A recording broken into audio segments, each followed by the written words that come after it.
Now let's start our 11th chapter, depreciation. What is depreciation? Depreciation is said to be a permanent and gradual fall in the quality and value of the assets. This decrease arises due to passage of time, obsolescence और invention of a new technology. अब depreciation क्या होता है? depreciation वो होता है जो जिसमें फिक्स्ड एसेट जो है अपना, ठीक है ना, फिक्स्ड एसेट्स में परमानेंट या ग्रेजुअल फॉल आता है, मतलब उसकी वैल्यू कम होती है। किस वजह से? यूज़ करने की वजह से, टाइम, पैसेज ऑफ टाइम मतलब टाइम पुराना हो जाने की वजह से, वही ऑब्सोलेंस मीन्स पुराना, नई टेक्नोलॉजी आ जाने की वजह से, मीन्स आपके पास जो फिक्स्ड एसेट्स है उसकी वैल्यू कम होती जाना। जैसे एक बाइक का एग्जांपल लो, एक बाइक है आपने खरीदी, वो चलती जाई, तो 1 साल बाद आपने देखा तो उसकी वैल्यू, आप इंश्योरेंस कराते हैं, आपने देखा होगा ना, नहीं रहती तो उसकी वैल्यू ज़्यादा रहती है, जैसे जैसे पुरानी होती जाती है उसकी वैल्यू कम होती जाती है आपकी बाइक की एसेट्स की। तो वो वैल्यू जो जितनी कम होती जाती है वही डेप्रिसिएशन, मतलब उसको यूज़ करने की वजह से, पैसेज ऑफ टाइम की वजह से उसकी वैल्यू में गिरावट आ रही है। तो जितने अमाउंट से गिरावट आती है, थोड़ा थोड़ा आता है, एक साथ ही पूरा अमाउंट से नहीं, पूरी वैल्यू नहीं जीरो हो जाती, धीरे धीरे यूज़ करने की वजह से जितना धीरे धीरे अमाउंट से फॉल होता है उस फॉल को अपन डेप्रिसिएशन बोलते हैं, ठीक है ना। और ये हमेशा किस में होते हैं? ये फिक्स्ड एसेट्स पे ही डेप्रिसिएशन होता है। ध्यान रखना, फिक्स्ड एसेट जिसको देख सकते हैं, छू सकते हैं, ऐसे एसेट्स, ठीक है ना। अब कैरेक्टरिस्टिक्स में क्या होगा? Reduction in value, depreciation show the fall in value of fixed assets, hence मतलब रिडक्शन होता है वैल्यू, है ना, एसेट्स के वैल्यू कम होता है। Book value, depreciation is charge on the book value, book value में जो एसेट्स बुक में है ना, बैलेंस शीट में जो एसेट्स लिखी हुई है उस पर चार्ज होता है अपना। परमानेंट डिक्रीज होता है, ये डिक्रीज ऐसा है कि दोबारा अपन इसको नहीं ला सकते, परमानेंट उसकी वैल्यू कम हो गई। कंटिन्यूस डिक्रीज होता है, ऐसा नहीं एक बार हो गया फिर नहीं होगा, कंटिन्यूसली डिक्रीज होता रहता है, सिर्फ फिक्स्ड एसेट्स पे ही होता है। नेचर क्या रहता है? The nature of depreciation is of expenses का नेचर होता है। क्यों? क्योंकि वैल्यू कम हो रही है तो एक्सपेंसेस ही है, इसलिए अपन ने अभी बनाया था नेट प्रॉफिट वाला। तो नेट प्रॉफिट देखा था आपने किस साइड हो रहा था वो, ये सॉरी प्रॉफिट एंड लॉस में डेबिट साइड शो कर रहे थे ना, तो वही बोल रहा है, कैलकुलेट करेंगे प्रॉफिट और लॉस की तरह ही। एलोकेशन प्रोसेस है based of on forecast, gradual fall होता है, fall in the quantity of and productivity. अब रीजन क्या होता है डेप्रिसिएशन का, क्यों होता है? Wear and tear, wear and tear means क्या होता है? उसको कंटिन्यूसली यूज करने की वजह से जो भी वियर टीयर होता है, जैसे बिल्डिंग है, मशीनरी है, फर्नीचर है, फिक्चर्स, टूल्स है, तो इसको यूज करने की वजह से इनकी वैल्यूज कम होती है। एफल्शन और एक्सपायरिएशन ऑफ टाइम, जैसे कॉपी राइट्स है, हाउस होल्ड प्रॉपर्टीज़ है ना, पेटेंट्स है, ये सब क्या है, इनकी तो टाइम पीरियड रहते हैं, टाइम पीरियड होने की वजह से ये एक्सपायर हो जाते हैं। Obsolescence means due to technical improvement in the assets, old technology become obsolete and users desire is it even it is working condition. अब इसमें क्या बोल रहा हूँ? ऑब्सोलेंस में मीन्स क्या हो गया? ओल्ड टेक्नोलॉजी हो गई है, पुरानी हो गई, जिस वजह से वो ढंग से चल नहीं पाती, तो उसमें इंप्रूवमेंट की जरूरत पड़ती है। Exhaustion of the subject matter, there are some assets that get used up and lose their form and value. They are deferred wasting assets, mine, quarries, oil. Exhaustion मतलब जैसे जैसे यूज़ करते जाते हैं वैसे वैसे कम होते जाना। इसका एग्जांपल में माइंस, क्वारीज और जो अपने ऑयल खदान होते हैं ना, ऑयल वेल्स। अब जैसे जैसे आप ऑयल देखो, कुआं एक ही है, उस पर आप निकालते जाओ कि देखता मैं ऐसा भी आएगा कि जब उसमें ख़त्म हो जाएगा, डिप्लीशन हो जाएगा, तो ये उस तरीके की बात कर रहा है। और नेक्स्ट एक्सीडेंट, मतलब एक्सीडेंट की वजह से उसकी वैल्यू में गिरावट आना, पूरा लॉस होना, कंप्लीट लॉस या फिर पार्शियली लॉस होना, अर्थक्वेक, फायर, लाइटनिंग, इसकी वजह से, ठीक है ना। और नेक्स्ट अपना आता है permanent fall in the market price, mean जो एसेट्स आपने जब खरीदा था तब उसकी प्राइस ज़्यादा थी, अब आप उसकी मार्केट प्राइस देखो तो वो कम हो गई, तो परमानेंट फॉल हो गई मार्केट प्राइस उसका, अब दोबारा बढ़ घट भी नहीं रहा है ना, एक बार ही परमानेंट गिर गया इस वजह से। अब डेप्रिसिएशन और फ्लक्चुएशन में क्या अंतर होता है? ऑकरेंस में depreciation occurs only on fixed assets, ये सिर्फ फिक्स्ड एसेट्स में होता है। फ्लक्चुएशन अकर्स ये दोनों एसेट्स में होता है, फिक्स्ड और नॉन फिक्स्ड में भी। इफिशियंसी में depreciation rise due to continuous use, ये कंटिन्यूस यूज की वजह से होता है। Fluctuation does not result in any decrease of efficiency, इसमें इफिशियंसी मतलब इसमें उसको यूज करने से कोई लेना देना नहीं रहता। फॉल इन द वैल्यू, इसमें परमानेंट फॉल होता है, इसमें टेम्पररी फॉल होता है, मतलब घटता बढ़ता रहता है, फ्लक्चुएशन बोल रहा है ना। नेचर ऑफ चेंज में if depreciation change in value is always towards fall, इसमें जो चेंज इन वैल्यू रहता है वो हमेशा गिरावट ही होती है, इसमें राइज भी होता है और फॉल भी होता है। रेगुलरिटी में ये रेगुलर है नेचर में, this is irregular in nature and not continuous, ठीक है। ये अपना डेप्रिसिएशन फ्लक्चुएशन का डिफरेंस आ गया। फिर डेप्रिसिएशन ऑब्सोलेंस का डिफरेंस है, तो वो आप पढ़ के देखना, ठीक है ना। अब ऑब्जेक्टिव ऑफ प्रोवाइडिंग डेप्रिसिएशन, अब क्यों डेप्रिसिएशन प्रोवाइड किया जाता है अपन ये देखेंगे। To ascertain the true cost of production. Means true cost of production कैसे निकालोगे? देखो फिक्स्ड एसेट्स आप यूज़ करके ही प्रोडक्शन का काम करते हो, तो अगर एसेट्स चलती जा रही है तो जाहिर सी बात है उसकी वैल्यू पुरानी तो होगी ना, है, चलती जाएगी यूज़ होती जाएगी तो उसकी वैल्यू कम होती जाएगी। तो जितने वैल्यू से कम हुई है उसकी वैल्यू, उसको भी आपको कॉस्ट ऑफ प्रोडक्शन में जोड़ना पड़ेगा ना, क्योंकि यूज़ करने की वजह से वो कम हुआ है, इसलिए सही कॉस्ट ऑफ प्रोडक्शन एजरटेन कर पाओगे। टू कैलकुलेट नेट प्रॉफिट और लॉस, जैसे अपन ये नेट प्रॉफिट एंड लॉस में जो बनाया था, तो वही नेट प्रॉफिट और लॉस कैलकुलेट करने में हेल्प करता है। To present true and fair value of financial position, present क्या करेगा? ट्रू और फेयर वैल्यू शो करेगा। To accumulate funds for replacement of assets, funds के बारे में बताता है कि अपन एसेट्स की कितनी वैल्यू बची तो हम इसको कैसे रिप्लेस करेंगे, है ना, क्योंकि अब आपके पास अंदाज़ा रहता है कि आपकी एसेट्स की वैल्यू इतनी बची, तो आप फिर उसके अकॉर्डिंग ही फंड्स अरेंज करोगे कि मैं इसको एक्सचेंज करके फिर मैं इतने मुझे और पैसे की ज़रूरत पड़ेगी, तो इस तरीके से कैपिटल मेंटेन करने के लिए, डिस्ट्रीब्यूशन कंट्रोल करने के लिए, ठीक है ना। तो ये सब इसके ऑब्जेक्टिव्स हैं। अब क्या क्या फैक्टर्स डिटरमाइन करते हैं अमाउंट ऑफ डेप्रिसिएशन को? सबसे पहले होता है cost of assets. Cost of assets में आपने जितने में एसेट्स खरीदा वो प्लस उसका इंस्टॉलेशन में अगर कोई चार्जेस है, कोई कमीशन चार्जेस हैं, इम्प्रूवमेंट है और वगैरह, तो सब उसमें इंक्लूड करेंगे, है ना। मीन्स एसेट्स को ला के चलाने तक के पोजीशन में लाने तक जितना भी खर्चा है, ट्रांसपोर्टेशन का खर्चा, उसको इंस्टॉल कराने का खर्चा, कोई टैक्सेस है, फ्राइट है, तो सब ऐड करेंगे कॉस्ट ऑफ एसेट्स में। Estimated life of assets means क्या होता है कि वो जो एसेट्स आप खरीद के लाए हो उसका एस्टिमेटेड लाइफ कितना है, कि वो कम से कम कितने साल वो चल सकती है। जैसे एक बाइक लेके आओ तो 15 साल 20 साल ऐसे उसकी लाइफ रहती है ना, उसी तरीके से। रेसिडुअल वैल्यू में, रेसिडुअल वैल्यू क्या आती है? स्क्रैप वैल्यू भी बोला जाता है इसको। Value of the depreciable asset implies the value expected to be realise on its sale और exchange of the expiry of. देखो रेसिडुअल वैल्यू वो होता है जब उसका पूरा लाइफ टाइम खत्म हो गया एसेट्स का, फिर उसको बेचने के बाद आपको उससे जितनी वैल्यू मिलती है उसको रेसिडुअल या फिर स्क्रैप वैल्यू बोला जाता है, ठीक है ना। आए समझ में? मतलब जब उसको रद्दी के भाव बेचा, पूरी तरह से उसकी वैल्यू जीरो हो चुकी है, जब उसने आपको रद्दी के भाव आपने जब उसको बेचा तो उससे आपको जितना भी पैसा मिले वो अपना होता है रेसिडुअल वैल्यू और scrap value. Use of assets, assets use जितना हो रहा है उसके हिसाब से निकलता है, ठीक है ना। नेचर ऑफ एसेट्स, एसेट्स का नेचर कैसा है ना, इस तरीके से। अब अपने मेथड्स, कितने मेथड्स होते हैं कैलकुलेट करने के डेप्रिसिएशन? एक तो फिक्स्ड इंस्टॉलमेंट होता है और एक अपना होता है डिमिनिशिंग बैलेंस मेथड। तो ये दो जो मेन मेथड है ये अपना मेन है, बाकी तो सिर्फ सिंपल ऐसे ही है, तो इसके बारे में आपको नहीं पढ़ना है अभी, हमको सिर्फ यहाँ पे लिखा भी fixed instalment method diminishing balance method के ही बस पढ़ना है, ठीक है। अब फिक्स्ड इंस्टॉलमेंट मेथड क्या होता है ये डेफिनेशन देखो। When the asset used in business is depreciated bye the same amount of depreciation every year. जैसे 1 लाख की आपने बाइक खरीदी, है ना, 1 लाख की बाइक खरीदी मतलब, और उसका डेप्रिसिएशन आपने निकाला तो 10,000 आ रहा है, तो फिक्स इंस्टॉलमेंट में क्या करेंगे अपन, ये जो 10,000 1 साल का आया है इसको हर साल 10,000 ही लेके चलेंगे इस बाइक के डेप्रिसिएशन को। वही बोल रहा है ना, डेप्रिशिएट करना है by the same amount of depreciation every year, हर साल 10,000 से ही आप डेप्रिशिएट करोगे आपकी जो बाइक आपने 1 लाख की खरीदी उसको, ठीक है। ये किस में था? ये फिक्स्ड इंस्टॉलमेंट मेथड में होता है ना, ओरिजिनल कॉस्ट मेथड में। अब नेक्स्ट अपना आता है डिमिनिशिंग वाला, मैं डिमिनिशिंग भी इसी एग्जांपल से समझा देती हूँ। अब जो नेक्स्ट अपना मेथड क्या था, डिमिनिशिंग बैलेंस मेथड। अब डिमिनिशिंग बैलेंस में क्या रहता है, अब देखो पहले साल का 10,000 आया, उस 10,000 को माइनस करेंगे तो आपकी वैल्यू कितनी बची बाइक की, 90,000 बची। अब उस 90,000 पे आप जितना परसेंटेज बोला गया उस परसेंटेज पे डेप्रिसिएशन निकालो। मीन्स डिमिनिशिंग में क्या रहता है, हर बार डेप्रिसिएशन की वैल्यू क्या रहती है, अलग अलग आती है।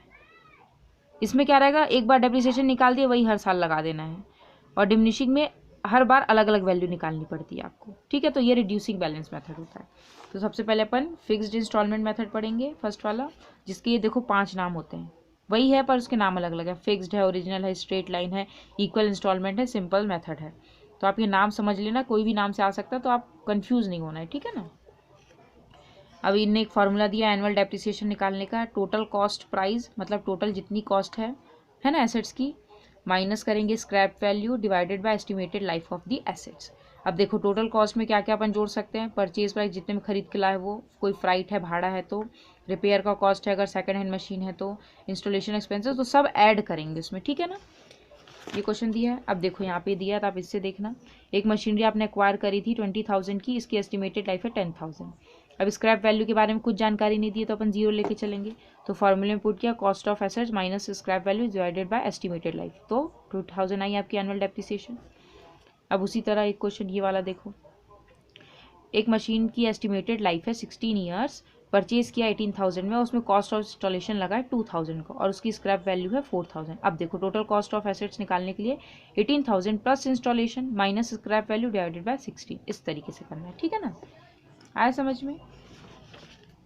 तो ये इन्हें निकाल के दिया है। अब जब रेट निकालना हो, है ना, when rate of depreciation is given, अब जब रेट दिया तो कैसे करेंगे, एनुअल डेप्रिसिएशन में सिंपल जो जितने की एसेट्स खरीदा है उस पर आप मल्टीप्लाई बाय उसका रेट जितना दिया उससे कर दें तो डेप्रिसिएशन आ जाएगा, ठीक है। तो ये इन्हें मेथड बताए हैं।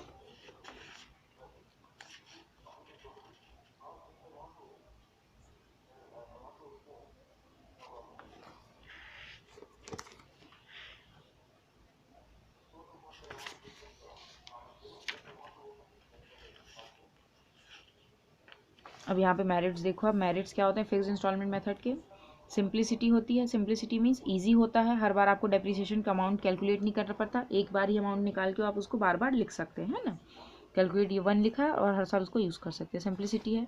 जीरो वैल्यू में क्या होता है, the value of assets at the end of its life can be reduce to zero और इक्वल टू स्क्रैप वैल्यू। अब जो भी वैल्यू एसेट्स का मतलब उसके लाइफ के खत्म होने के बाद एंड में या तो जीरो हो जाएगी उसकी वैल्यू या फिर स्क्रैप वैल्यू के बराबर आएगी, ठीक है।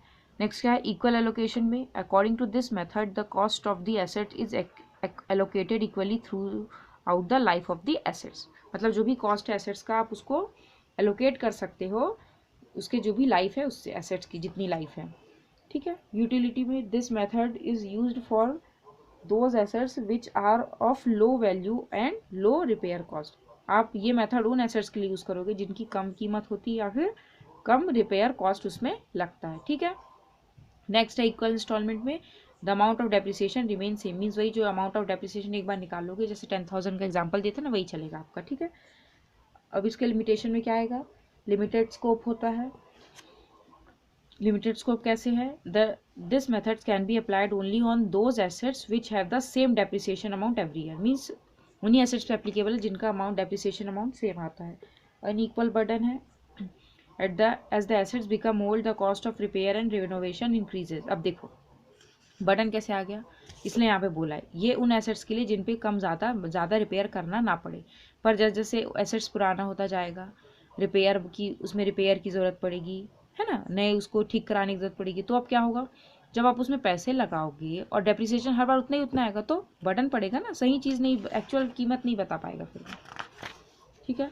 Large interest on capital, large interest लगता है, it does not take into consideration the interest on capital invested in the asset, मतलब जितना आपने कैपिटल और उसमें इन्वेस्ट किया वो कंसिडरेशन में नहीं लेता, कैलकुलेशन में डिफिकल्टी होती है। Under this method of calculating depreciation it difficult to calculate depreciation if the addition are made, अगर अपन ऐसे एसेट्स में कुछ एडिशन करते हैं तो फिर उसका कैलकुलेशन में डिफिकल्टी आती है, ठीक है ना। स्कोप, अभी देखो स्कोप ऑफ एप्लीकेबिलिटी में क्या है, लो कॉस्ट एसेट्स पे ये यूज़ करना ज़्यादा सही है, इक्वल यूज़ हो तो लोअर रिपेयर कॉस्ट हो वैसे एसेट्स में, ठीक है ना, जैसे कि फर्नीचर है, स्मॉल छोटे मोटे इक्विपमेंट्स है, शॉर्ट टर्म लीज पेटेंट्स हैं, ये सब के लिए ये एप्लीकेबल होता है, ठीक है।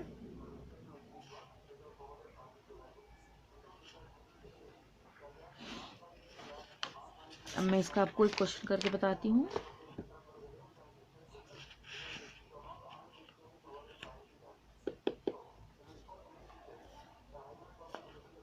ये देखो एक सिंपल क्वेश्चन से स्टार्ट करते हैं। परचेज प्राइस दिया है मशीनरी का 28,000, ठीक है ना, इस्टेब्लिश एक्सपेंसेस है, मीन्स वही उसको इंस्टॉलमेंट एक्सपेंसेस की बात कर रहे हैं 2,000, स्क्रैप वैल्यू है 6,000, एस्टिमेटेड लाइफ है 6 ईयर्स, अमाउंट ऑफ डेप्रिसिएशन निकाल लेते हैं। ये 30 कैसे आया, 28 plus 2, 30,000 minus scrap value divided by 6, तो 4,000 डेप्रिसिएशन आ रहा है। अब अपन डेप्रिसिएशन अकाउंट बनाएंगे, ठीक है। तो सबसे पहले जब अपन एसेट्स खरीद के लाएंगे तो इस साइड लिखेंगे, एसेट्स क्या होते हैं अपने, डेबिट बैलेंस होता है एसेट्स का, तो डेबिट साइड से स्टार्ट करेंगे टू कैश अकाउंट, खरीद के लाए अपन, कितने का लाया 30,000 का, ठीक है, ऐड करके लिखा है। अब पहले साल डेप्रिसिएशन लगाएंगे 4,000 आया, ठीक है, फिर 30,000 में से 4,000 माइनस करोगे तो यहाँ पे कैरी डाउन आएगा क्योंकि आपको बैलेंसिंग करनी है ना, बैलेंस करने के लिए शॉर्टेज अमाउंट डालोगे 26,000 का, फिर क्लोज करोगे, पहला साल कंप्लीट। अब दूसरे साल का बनाएंगे तो यहाँ कैरेट डाउन किया तो डायगनली क्या करेंगे, ब्रॉड डाउन करेंगे। अब ब्रॉड डाउन कितना करोगे, 26,000, ठीक है। अब फिर डेप्रिसिएशन एक बार फिक्स्ड इंस्टॉलमेंट है तो क्या है, एक बार जो निकालती है वही अमाउंट लेना है, तो फिर से 4,000 ले लो। अब 4,000 को इसमें से माइनस करो तो कैरी डाउन कितना आएगा, 22,000। फिर क्लोज कर देंगे, फिर इसको ब्रॉड डाउन करेंगे, फिर डेप्ट लिखेंगे, फिर कैरी डाउन। इस तरीके से ये बनता है, ठीक है ना। अब नेक्स्ट क्वेश्चन और है जिसमें इनने अब दो मशीनरी आ गई है अपनी, ए और बी लिखा है यहाँ पे, देखो ए और बी है, यहाँ दो मशीनरी आ गई। सेम क्वेश्चन है, ए मशीनरी खरीदी अपने 12,500 की, उसका डेप्रिसिएशन निकाला यहाँ पे तो 1,000 आया, 1,000 लिया, कैरी डाउन निकाला, फिर क्लोज किया, फिर नेक्स्ट ईयर उसको ब्रॉड डाउन किया अगले साल, फिर डेप्रिसिएशन निकाला, कैरी डाउन करके क्लोज किया। अब 2016 में एक और मशीनरी खरीदी है, तो ये तो ब्रॉड डाउन पहली वाली मशीन का है। अब जो दूसरी मशीन खरीदी है वो उसका इधर आएगा, ठीक है, 2,600 में खरीदी। अब डेप्रिसिएशन दोनों मशीन का लेंगे, ये देखो अब ये डेप्रिसिएशन 200 आ रहा है, पर यहाँ पे 100 क्यों लिया इनने, क्योंकि मशीन में जब आप खरीद रहे हो तो आपको मंथ भी कैलकुलेट करना है। इसमें इनने मशीन 1 जनवरी को खरीदी थी तो पूरे साल का शुरू में डेप लगा था, पर ये सेकंड हैंड मशीन इन लोग 1 जुलाई से खरीद रहे हैं, तो जुलाई से आपको दिसंबर तक गिनना है। तो जुलाई, अगस्त, सितंबर, अक्टूबर, नवंबर, दिसंबर, 6 महीने आए, तो सिर्फ मशीन ये इस साल सिर्फ 6 महीने ही चली, 2016 में सिर्फ 6 महीने चली, इसलिए 200 का 6 मंथ का निकालेंगे तो 10 रुपीज़, ये 100 रुपीज़ आएगा, ठीक है। फिर दोनों का डेप्रिसिएशन लिखा, फिर अब दोनों के कैरेट डाउन निकालेंगे, 1,000 को इसमें से माइनस किया, 100 को इसमें से माइनस किया, ये कैरेट डाउन आया, फिर इसको ब्रॉड डाउन किया। अब देखो अब यहाँ पे पूरे साल का लगेगा 200, क्यों, क्योंकि इधर तो वो सिर्फ 6 महीने ही चली थी, पर इधर अब पूरे साल चल रही है वो, तो अब पूरा पूरा डेप्रिसिएशन लिखेंगे। इस तरीके से ये क्वेश्चन है, ठीक है ना। इजी मेथड है, आप प्रैक्टिस करोगे तो ही आपको बनेगा, बिना प्रैक्टिस के नहीं, एक बार में देख के नहीं समझ पाओगे, तो आपको प्रैक्टिस करना है, ठीक है ना। अब जब यहाँ पे रेट दिया है, यहाँ तो इनने अमाउंट दिया था तो अपने फॉर्मूले में पुट करके निकाला। अब जब रेट दिया है तो क्या करोगे, 6,000 का आप 10% निकालोगे, देखो 6,000 आया, 60,000 का 10% निकाल 6,000 आया। इस तरीके से आपको रेट मल्टीप्लाई करके निकालना, ये तो ईजी है, ठीक है। तो मैं आपको इसका एक क्वेश्चन करके बताती हूँ।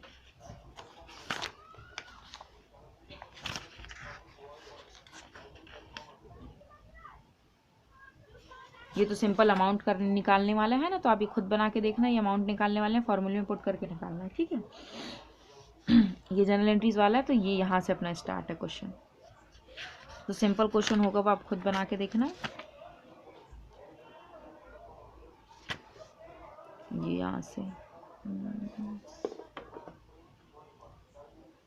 ये इनने अमाउंट भी दिया, तो आप निकालोगे तो आपको खुद ही पता चलेगा आप सही कर रहे हो कि गलत कर रहे हो, ठीक है ना।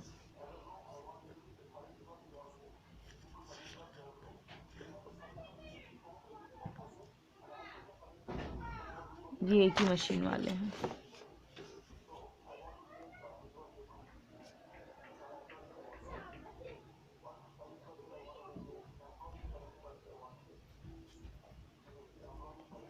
चलो मैं इसके क्वेश्चन सिंपल वाला करके बताती हूँ, फिर मैं आपको टफ वाला करके बताऊंगी, ठीक है ना। अब देखो इसमें ऐसा भी दिया है, आपने मशीन खरीदी और साथ में आप उसको बेच भी रहे हो, तो आपको बेचना कैसा ये भी देखना है, ठीक है ना।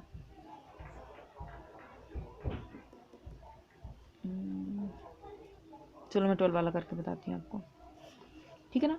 अ कंपनी परचेज्ड, ये सेल वाला हो गया, ये वाला रुको बाद में करूँगी मैं।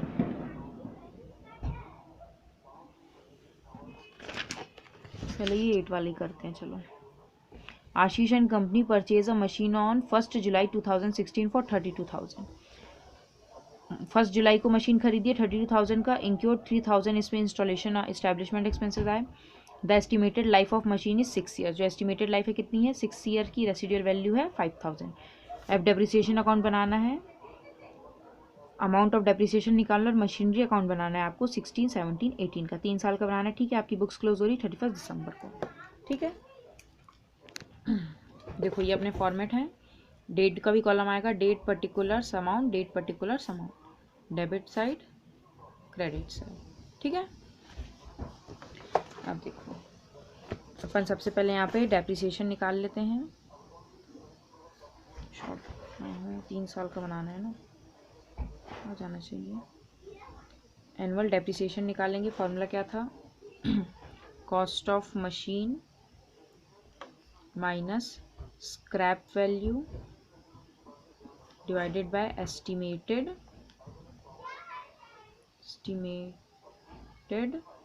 लाइफ। ठीक है, आपकी मशीन कितने की थी, 32,000 की, प्लस करेंगे जो इस्टेब्लिशमेंट में जो एक्सपेंसेस किए, माइनस करेंगे scrap value, residual value 5,000, estimated life है 6 ईयर्स।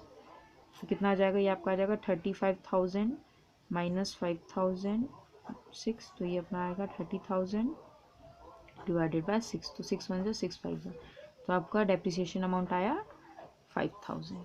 ठीक है, ये देखो 5,000 आ गया। अब अपन बनाते हैं डेप्रिसिएशन।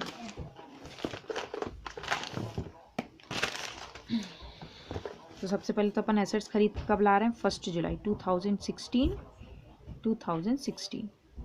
ठीक है, 1 जुलाई को खरीद के ला रहे हैं, है ना। तो 2 कैश या बैंक जो भी आप लिखना चाहें, ठीक है ना। मैंने कैश लिख दिया, अमाउंट यहाँ लिख दो 32,000 प्लस 3,000, टोटल कितने का खरीदा था, 35,000 का। ठीक है, उसके बाद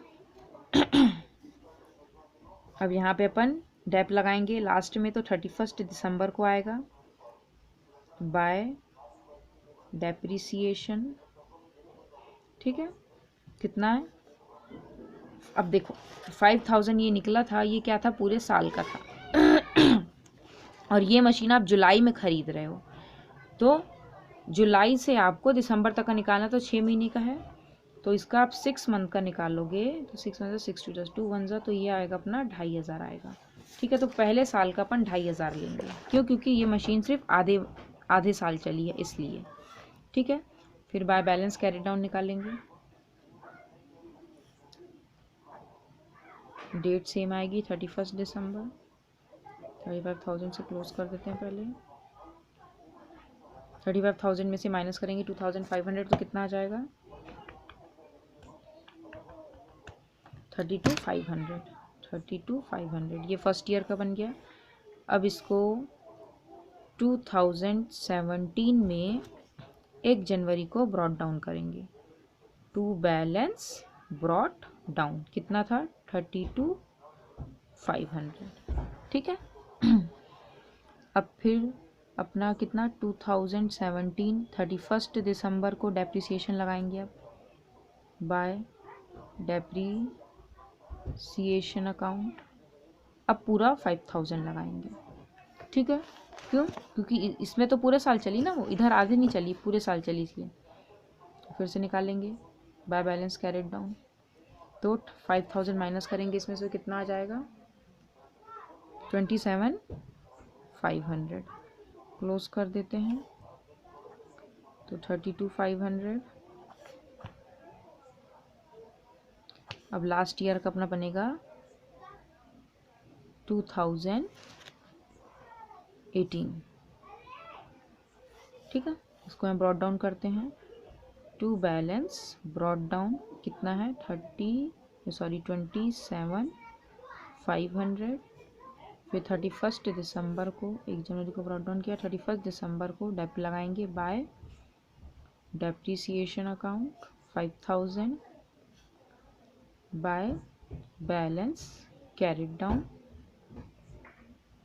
माइनस करेंगे तो 22,500, क्लोज कर देंगे 27,500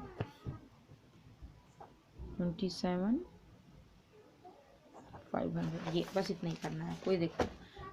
ये पहले साल का 2,500 है, 17 का 5,000 है, 18 का 5,000 और बैलेंस अपना है 22,500 आया। बैलेंस कैरी डाउन आखिरी का 22,500। इस तरीके से बनता है ये क्वेश्चन।